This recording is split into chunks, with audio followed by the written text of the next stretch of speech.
All right, welcome to another edition of the Cut Pro Wrestling Podcast. My name is Randy Zellea from backsportspage.com, and thank you for making us a part of your wrestling week. You can follow the show on all of our social platforms, Facebook, Instagram, Twitter, all the major platforms. We are there, as well as all podcast platforms, including iHeartRadio. Go back and listen to some of the great interviews that we have done. Our show is produced by Andrew and Alyssa. They do a great job every single week on getting it out there and doing all the editing and getting it out on social media. Thank you so much, guys, for all the hard work that you do. Let's take a quick peek around the world of professional wrestling, and then we have our special interview with the voice of Impact, Tom Hannifin. So let's go with the WWE first. Rumors and I guess speculation is sort of broken out again. Cody Rhodes officially signed by the WWE, looking to fight Seth Rollins at WrestleMania, starting as early as this upcoming Monday night on Raw. You will see Cody appear on the screen, I guess. We'll see what happens. Again, I think this is not a great move by Cody Rhodes. I think he's hurting himself, especially now that AEW has acquired Ring of Honor. But Cody's a very creative guy, and I think he's looking at the long term. I think he only has a couple years of wrestling left, and then he wants to go back into Hollywood. And I don't think the AEW has the same reach that WWE has built up between their own studios and the amount of film work that opportunities that WWE will get you. But the problem is the last time WWE had Cody Rhodes on their roster, he was dressed up in stars and making sounds like his brother Goldust at that time. So we're very interesting to see what happens with Cody Rhodes and where this whole thing goes. Him versus Seth Rollins at WrestleMania should be fun. We'll see how it goes. Of course, Stone Cold Steve Austin, first time since WrestleMania 19, gearing up in some sort of match. That's what it's looking like against Kevin Owens. We'll see how it goes. I think this is a bad move by Stone Cold Steve Austin. I think he should just stay retired, make occasional appearances, and this is not the right thing to do. Kevin Owens is a great talent. I think he is, underutilized in WWE, and I really do think that a match is a bad idea. A fun segment where Stone Cold gives him a stunner, leaves him, pours beer on him, and salutes the state of Texas. I think that's the way to go. I don't think they should have a match. Don't screw up a legacy. They're saying that sometimes a match with a legend doesn't hurt the legend if he loses. In this situation, I think it does with Stone Cold Steve Austin. Look, Logan Paul and The Miz and the Mysterios, I think, and the Sami Zayn, Johnny Knoxville stuff, I think it all speaks for itself. I think it's, they're trying to knock on the door of the entertainment world and try and get as much ET press as they possibly can, Entertainment Tonight press as they possibly can. But this is not something that I really, really care about watching. Brock and Roman, look, the story with Paul Heyman, man, someone has got to give Roman a loss, and it's got to happen. I think it should be happening at WrestleMania, because who's next? Who is next for Brock? Not Brock, I'm sorry. Who's next for Roman? Who is next for Roman Reigns? I don't have an answer for you on that. So we will follow that story. We'll keep it checking it out and see where it goes. Over in AEW, look, CM Punk is, since winning the dog collar match at Revolution off TV, filming the Stars show Heels, while MJF has moved on to making Warlord's life a living hell since he turned on him at Revolution. Bryan Danielson and Jon Moxley with William Regal as their manager is a lot of fun. I think this is something that's really, really cool. Because if you're not putting those two guys in the world title picture, you have to find something that's going to draw fans' interest. And I think this is very intriguing on what they're doing. I like Keith Lee. I think what they're trying to do is sort of figure out where everybody sort of stacks up in this crazy roster that they have of so much talent. Joey Janela, Marcus Stunt, and others getting ready to depart from the company because of lack of opportunity there. When you're bringing all this top tier talent and the lower tier talent or the mid card talent suffers. It's great to have all of it. I know there's names out there that would like to probably get their hands on, like Johnny Gargano and Cesaro. Those guys are available. You bring them into AEW, but then you're going to have guys who are going to be on the outside looking in as far as TV time. I still think you have guys like Ricky Starks and Powerhouse Hobbs who have so much potential, and they have not really been able to put them as a focus on Dynamite in a long time. So then you have over at Impact Pro Wrestling, man, Josh Alexander and Moose coming up. That's going to be a lot of fun. Josh Alexander off TV for a little while. He had visa issues and was able to resolve those. And, look, Impact Wrestling slowly and quietly has some of the best wrestling out there. I know GCW has garnered a lot of attention.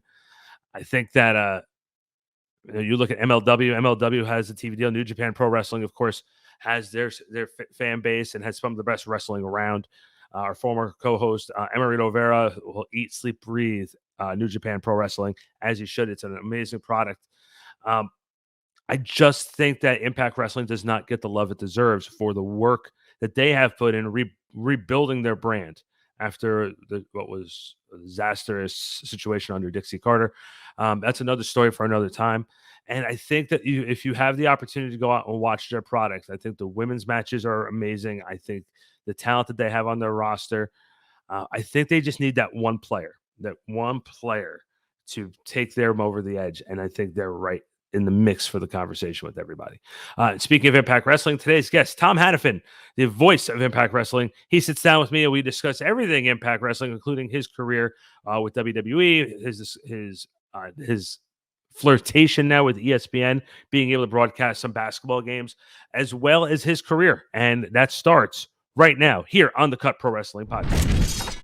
All right, back here on the Cut Pro Wrestling Podcast. Right now, joining me is the voice of Impact Wrestling, Tom Hannifan. Tom, thanks for giving me a few minutes today, man. I appreciate it. No, thank you, man. It's a good time in wrestling right now. Build up to something happening in Dallas. Oh, right, that's right. It's the Impact Wrestling Multiverse of Matches at WrestleCon. That's what I'm excited about. But listen, who isn't? Like, not only that, but I also understand like WrestleCade is going to be down there, or something's going to be down there. Some more Fan Fest. Oh, best reason to go to Dallas. I don't know what's happening there. It's weird. Who knows what's going on there?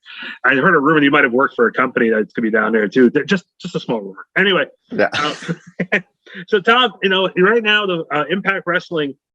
I was talking with a couple other people during the week this week, and we watch everything, because we want to stay on top of it, especially since we're hosting a show. We always want to make sure we're dialed in on everything. And I got to tell you, Impact Wrestling has quietly put on some of the best wrestling in 2021 and 2022. You're ringside. You're calling the action. What are you seeing from your perspective behind the desk right with this company? I have to agree with you because it gives me flashbacks to when I was in NXT from 2014 to 2016, because you had this combination of up-and-comers, people who'd spent a lot of time on the indies, and then veterans mixed in, and just that environment being as intimate as it was at Full Sail University. That's what the Impact Zone is cultivating, no matter where it goes at this point. It's just a really cool show. It's a good show. It's and I mean this in the best way possible. It is a simple, good wrestling show. You are not getting tons of bells and whistles and people trying to, write out war and peace in terms of storylines. It is very, very good wrestling. And I think that's the thing that, to your point, some people are sleeping on it. I understand, yes, there might be a stigma attached to Impact Wrestling from years in the past. Trust me when I tell you that, having been a part of the company now for about 2.5 months, that's not the same company. This is a very different place. And I've spoken to a lot of people who used to work in that environment of, TNA and then Impact Wrestling. It's just different. And what they're doing right now is so much fun. It's so creative. You really never know who's going to show up. And it's that unpredictability of professional wrestling that makes it so special. And I think Impact has captured that. And you came on right at the beginning of the year, replacing Matt Stryker. What have you been able to bring that you learned from WWE to Impact Wrestling to sort of carve out your own niche, not trying to be that standard play-by-play guy? What have you been able to sort of put your own twist on over here in Impact Wrestling? I've really gone back and done my homework. I've been a fan of Impact Wrestling when I was younger. I'd say like the mid 2000s was when I was watching. So it's being able to go back and do my homework and add some depth to characters. Some of the people that have jumped to mind have been like Rosemary, Crazy Steve, Eric Young, Eddie Edwards. Like, these are competitors who've had years in this company, years of storytelling that sometimes people forget about. And I feel responsible to bring that information forward. From WWE, I think we were taught storytelling from day one. And I believe in deep storytelling, not just saying a guy wrestled in this country, in this dojo, and how many championships he won, and God knows what promotion. That doesn't tell you who these characters are. That doesn't get you invested in who these people are. So that's what I'm out to do. And the familiarity with about, I'd say, half the roster helps. And then getting to know a lot of people along the way, it's all fresh for me. So I'm making my own discoveries as we go. So I get to be a fan. I get to be myself, and work with Matthew Raywalt has been so much fun. We had experience together in WWE, and I'm really proud of the work we're doing right now, just to bring all these stories to life, just in different ways. And it's funny too, you mentioned the history of the company and guys like Eric Young and, Rhino, who had been there during the original TNA times, and being able to bring back like fun little facts. Like, remember, you can even say during a broadcast, like, Eric Young was part of Team Canada back in the day. And like, it just, those little fun facts, it's always very, very cool. So can you talk about what a normal day of TV is like for you over with Impact? As far as prepping and getting ready to do the taping, and how the voiceovers, if you guys are doing voiceovers, how the process with that, can you talk about how that process works? Yeah, I'm going back to my NXT days again, is that it's very similar to when NXT was a taped product, in that it was 2 episodes of TV a day usually. So you have a meeting probably around noon, and you start taping everything by 7. The afternoon, there's time for rehearsals and sound checks, et cetera, for me to do my notes, meet with agents, meet with talent. So you have all those opportunities, but it's very similar to NXT in that, like, there's a plan in advance. So that's really, really cool to go in with a solidified understanding of what we're doing, what stories we're telling, where we're going. And then edits, for the most part, usually like Tuesdays and Wednesdays during the week. I have all my equipment at home because I do my own podcast, and I've had audio equipment for years, as any good broadcaster should. So I've got great equipment, and Impact has supplemented that, which is awesome. So I get to do edits from home on Tuesdays and Wednesdays, and our crew in Nashville does an amazing job cranking out these shows and editing them. So my job is just to try and match my voice to what we were doing in whatever location we were. And again, that's something you talked about, what I learned from WWE. I remember going to Stamford, Connecticut when they were still taping SmackDown and doing edits for SmackDown, and Michael Cole teaching me how to match my voice to what my tone was when I was sitting at the desk in, say, Louisville, Kentucky. What did you sound like? Or did you just make it sound like you were reading off a copy? So there's a lot of skills that I've been able to bring forward. And it's just really nice that Josh Matthews is my executive producer. So he and I are in lockstep with what our instincts are in terms of like, hey, maybe we should do this. Maybe we should put this here. And it's also undoing that WWE brain a little bit. And it's like, let's mix this up. Let's do something a little bit different, something that we wouldn't have done there. That's cool. And we had Josh on the show last month, and he was just saying how much he loves producing, and like he said that he didn't realize how much he learned about producing until he started doing it. And and like for you, knowing that you had a little bit of a sports background before entering wrestling, being a lead play-by-play guy, what have you been able to take from learning? I know we'll talk about this, your opportunities with ESPN in a minute, but from when you were in journalism school and you were doing play-by-play, what have you been able to take away from that experience and put into professional wrestling? I think the bottom line for anybody in broadcasting, it doesn't matter what sport or what entertainment you're calling, if you're doing play-by-play, your first and foremost objective is to make sure it's a clean show. And what I mean by that is that all the ads, the commercials, the throws to video packages, calls of graphics on cameras, all the structure of the show, if you make sure that is clean, neat, and organized, the entire show feels fantastic. It makes it feel bigger. It makes it feel professional. So that's something I learned at the college level that obviously got beaten into my brain at WWE in a good way. And they taught me how to walk as a broadcaster. So I'm grateful for that. And now I can take those skills and I can apply it to Impact Wrestling, where, as I mentioned, it's a taped environment. So I personally love being on live television because there's no safety net. And I love being able to go, because that was the norm at WWE, was constantly live television. So a taped environment, yes, there's room for mistakes. We all make mistakes every single week, so we can go back and just make sure that it's perfect. I appreciate that very much. But my goal every time I go out there is to make sure structurally the show is sound. And now that you're doing, we just mentioned ESPN, you're getting some opportunities with ESPN. And let's talk about how that came about and some of the experiences you had calling NCAA basketball. What was that like? And how did the ESPN opportunity come around? Yeah, it felt like years in the making. So Amanda Gifford is in charge of talent at ESPN. Amanda Gifford is a fellow Penn Stater, and we had gotten connected through some friends a number of years ago. and had just sort of stayed in touch. And it was all right, me having an eye on potentially doing sports at some point in my career.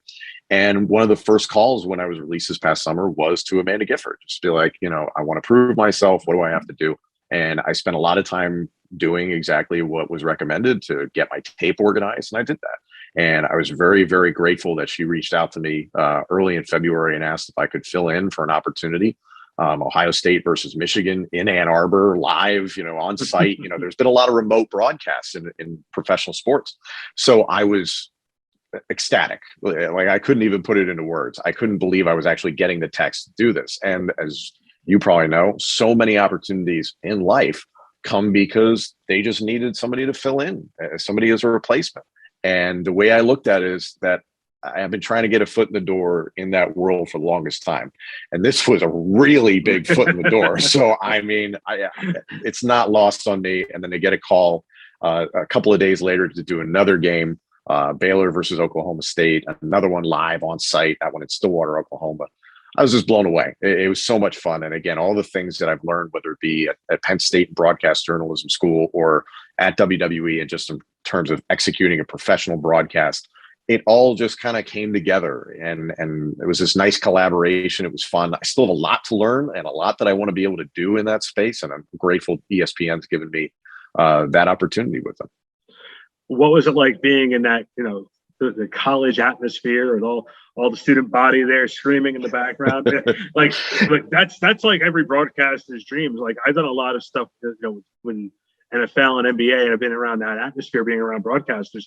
Never had that opportunity to be around a D1 experience. What was that like? It was so cool. As I mentioned, I went to Penn State, so I'm used to having gone to Beaver Stadium. I've been in the student section. I've been to the Bryce Jordan Center to go to basketball games. So I lived that experience, and Penn State is in my family lineage. So I've been doing that my whole life. So then to go into it as a broadcaster was really, really cool, because all my other experiences in sports that predated WWE were small scale colleges. I was working at the Division III level for the most part. So to be able to get that opportunity at that level was like, okay, let's get ready for this. Let's make sure we can handle this. But it was also a big change, because for the last 9 years, everything I've done has been on television. This was a radio opportunity. They were both ESPN radio opportunities. A radio broadcast is so much different than a TV broadcast. So there were plenty of things that I was like, okay, I have to adjust this on the fly.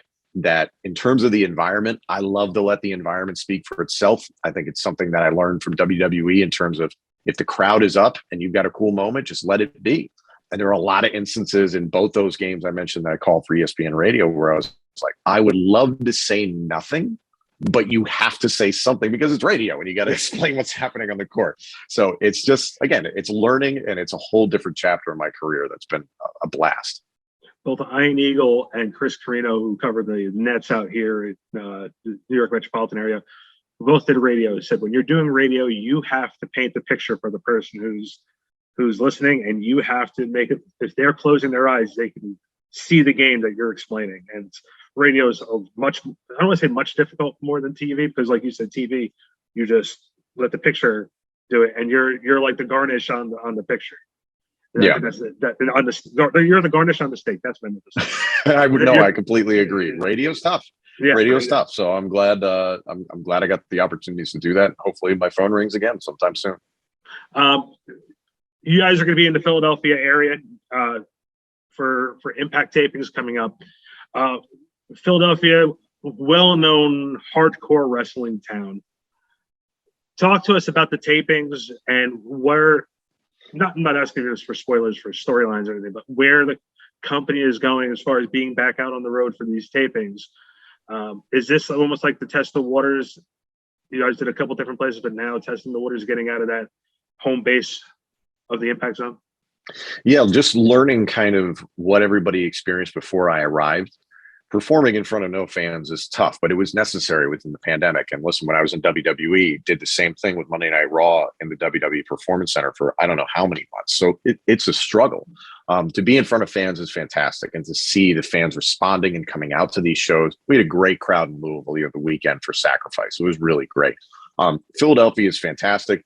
I'm excited for it because the day before is St. Patrick's Day. So if you're trying to roll right into the weekend after St. Patrick's Day, which they take it very seriously in Philadelphia, then Friday, March 18th and Saturday, March 19th, the 2300 Arena is the place for you to be. ImpactWrestling.com for tickets.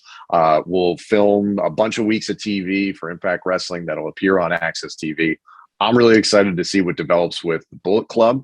I've been blessed to be able to get to call their stuff because for years we kind of danced around it in WWE, and now I get to delve into it, which is really fun. I'm really excited to see what happens in regards to the new Knockouts world champion, Tasha Steelz. I think the world of her as a talent. So I'm very curious to see what she does now with this opportunity as champion.